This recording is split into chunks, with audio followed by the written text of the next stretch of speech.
Now we cross live to Whanganui and the Māori Party's next candidate for Te Tai Hauāuru, Chris Mckenzie. Kia ora. I see you've also got Tariana Turia and Naida Glavish with you too.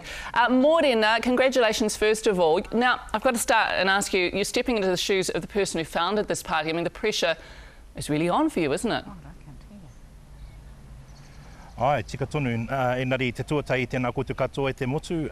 Yes, there is some great pressure, but to be perfectly blunt, I heard someone say it a couple of days ago, diamonds are formed out of pressure, and so I'm looking forward to the challenge. I'm licking my lips ready to get into it. Nicely said. Some would say the future of this party rests on your shoulders. Do you feel that? No, I don't feel that the future of the party rests on my shoulders. What I think is that Māori have an aspiration, and that's a destination, and I'm lucky enough to be part of the driving team to move us forward.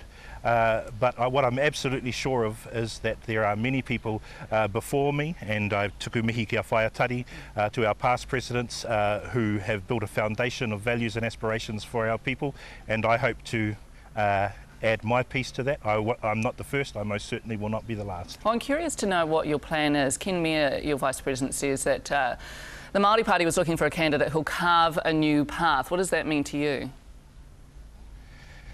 Well, it may sound quite boring, but I thought you might ask a question along those lines. What's my vision for the party? And actually, the question that I've asked myself over the last couple of weeks is actually, what's Te Tai Hauāuru's vision for themselves, and how can I facilitate that in a political setting?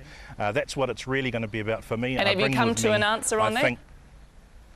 Well, I have, and what I'd like to say is that I bring a history of fighting and success, of relationship building to achieve aspiration. Of course, I have within my own mind some views about what I'd like to personally achieve, so I'll have some personal benchmarks. My whānau and I are firmly committed to āhuatanga Māori, to the language and to weraona āhuatanga, and so I have some personal aspirations in that space. I think that people should cast their mind back to when people like Whaiatari Matua Whatarangi, Papa Peter started the party, and think about the environment we had then. It was an environment where the Māori seats were under attack. They wanted to pull Te Tiriti o Waitangi out of all legislation. There were hardly any settlements being advanced. So I want to build upon the work that has been achieved to date by these wonderful leaders, and if I am half as successful as they have been over the last few years, I will consider that my part has been played. Well, I want to play a servant leadership role, but I have some aspirations about small town New Zealand also. Well, we congratulate you this morning, Chris Mckenzie, and we should talk now, I guess, to Whaiatari. And Morena e te rangatira. I'm curious to know, I mean, I asked the same question of Chris. You know, Ken Mea says you're looking for a candidate who's going to carve a new path. Where do you see Chris Mckenzie fitting in there? Well, I think Chris brings a whole lot of different attitudes towards issues. He's very clear about the role that you play in Parliament, but I think the really great thing about him is that he's very strategic in the way he approaches things. He's got economic nous, the kind of things that frankly I don't have, but I think he will bring a new vision moving forward, and I'm pleased about that. It's not going to be an easy road for him ahead, is it? I mean, some would say Te Tai Hauāuru is actually your seat, not a Māori Party seat, and the Labour, especially with that 2011 result where they got 42% of the party vote, could come through and snatch it.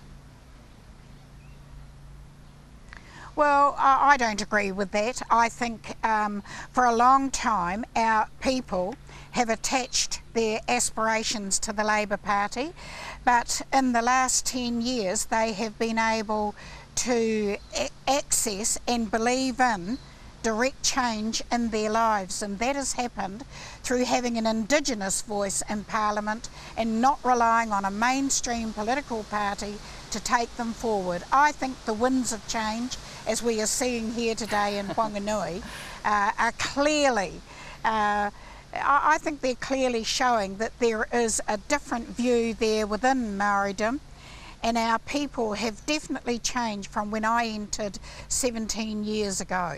So I have to ask you this, Whai. I mean, this is it. You have got your new candidate standing next to you. You've been threatening for some time to retire, but this is it. This is the moment. How does that sit with you this morning?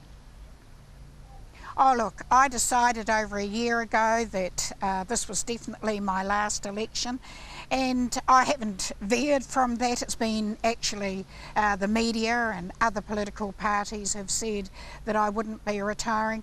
I feel very happy about retiring. I know that this electorate is going to be in excellent hands because we had 6 excellent people to choose from. Every single one of them could have taken this electorate forward, and I'm really proud that it is, Chris. Well, we have to leave it there, I'm afraid. And we didn't get to you, Naida Glavish, I'm afraid. I'm sorry about that this morning. We've run out of time, but kia ora koutou. And congratulations again to you, Chris Mckenzie. And Tariana Turia, we will look forward to speaking to you again over the next year. Kia ora.